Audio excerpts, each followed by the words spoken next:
The number one thing that's going to resolve Baghdad and Kurdistan issue is going to be the oil and gas law. This is why they seem to have this never-ending matter of differences. They need the oil and gas law completed. That's what resolves all these matters. The oil and gas law is a never-ending subject because it's waiting for the rate to change to complete. Auction does not build the economy. Quote, the central bank did well recently and left the auction platform, and returned to respect its currency, which is the dinar. The most important step is to zero out the dinar, and buy the 1,250 old dinars for 1 dinar of the new currency during the exchange after printing the 1 dinar denomination, and the value of 1 dinar will be $1, making the value of 1 dinar equal to $1 will keep the citizen, merchant, traveler, doctor, etc. away from running after the dollar. Next, the CBI has specifically told us many times these larger notes will still exist and will be used behind the scenes for interbanking transactions.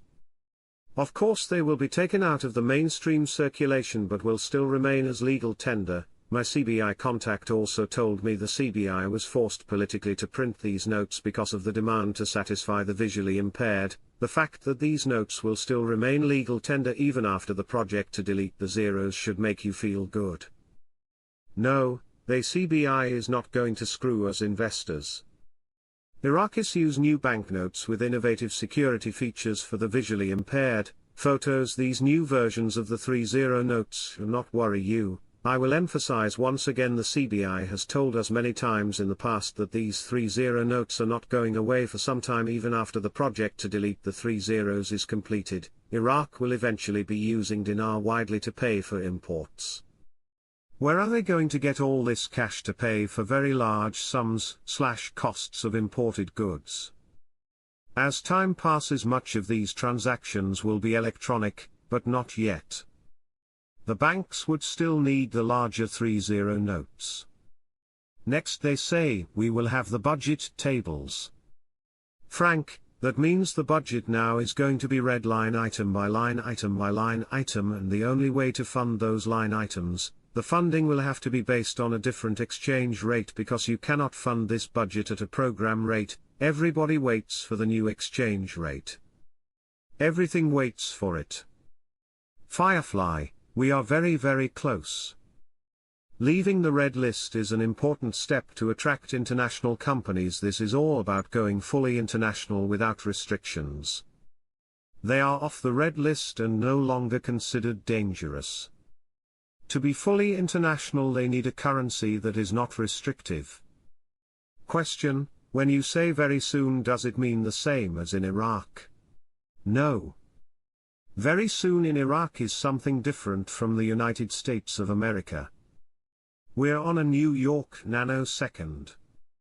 We're not on a New York minute. We want things done now, as fast as possible. The discovery of the largest oil storage in the center of the country with 2 billion barrels. Every time we turn around, we find out Iraq has more resources. Gold, rare earth minerals, and even more oil. This is $140 billion more in oil to support their currency. Progress is happening. They don't have to tell us everything, that's not their job. They can't just say, we're going to revalue the currency tomorrow at $4 or $2 or $1 because it's like insider trading. That's not going to happen. But what they are doing is they are giving you data to some extreme, especially since al-Sudani has taken office. Another scenario is a potential revaluation or redenomination of the currency. This could occur if Iraq's government and central bank aim to simplify transactions and improve the currency's global perception. Such moves often depend on strong economic fundamentals and international support. Ultimately, the future value of Iraq's currency will hinge on a combination of political stability, economic reforms, global oil markets, and the country's ability to manage these factors effectively. For now, the dinar's prospects remain uncertain, with opportunities for growth balanced by significant risks. For now, the dinar remains a speculative currency.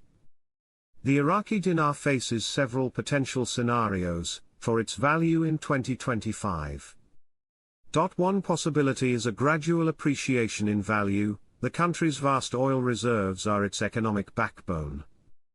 If global oil prices remain high and Iraq increases production, the influx of foreign currency could strengthen the dinar.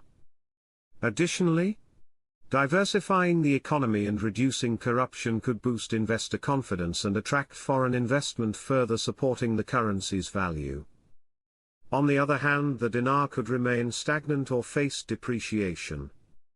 If global oil prices drop significantly, Iraq's reliance on oil revenues could strain its budget and weaken the dinar. Inflation or issues in managing monetary policy might also negatively impact its value. The critical part is we want to see them advance to the budget schedules, but the rate has to change before the schedules can be approved. The schedules are the line items in the budget that are calculated off of the new currency value. President of the Republic Abdul Latif Jamal Rashid and Prime Minister Mohammed Shia al-Sudani congratulated Donald Trump on the occasion of his swearing-in as President of the United States. A statement received by al-Sabak stated that the President of the Republic expressed in a post on the X application his wishes for President Trump to succeed in his work duties. He stressed Iraq's support for establishing security and stability in the region and the world, and strengthening bilateral relations between our two friendly countries in a way that achieves the common interests of the two peoples. The Prime Minister also sent a congratulatory cable to U.S. President Donald Trump on Tuesday, on the occasion of his assumption of office as President of the United States of America. In the cable, al-Sudani indicated Iraq's aspiration to strengthen the bonds of cooperation and partnership with the United States, within the framework of the Strategic Framework Agreement and the common interests of the two countries, stressing the importance of working to support the foundations of stability, security and development regionally and internationally. In his telegram, he stated that the Iraqi government adheres to strategic relations with the United States, and seeks to activate and expand the scope of implementation of all bilateral memoranda of understanding, and bilateral security and economic coordination, under the umbrella of respect for sovereignty, non-interference in internal affairs, and strengthening bilateral exchange in the cultural and technological fields, and the fields of investment and sustainable development. Meanwhile, the Prime Minister stressed that Washington is a major partner of Iraq, and that the government is working to build a stable institutional relationship with her. The Prime Minister said in an interview with the Al-Af website, Iraq has a special status in dealing with the will to survive, adding that the Iraqi citizen is one of the most self-confident people, and cannot be subject to any party. Al-Sudani pointed out that portraying Iraq as subordinate to any country contradicts the historical character of the country, stressing that the relationship between Iraq and the United Kingdom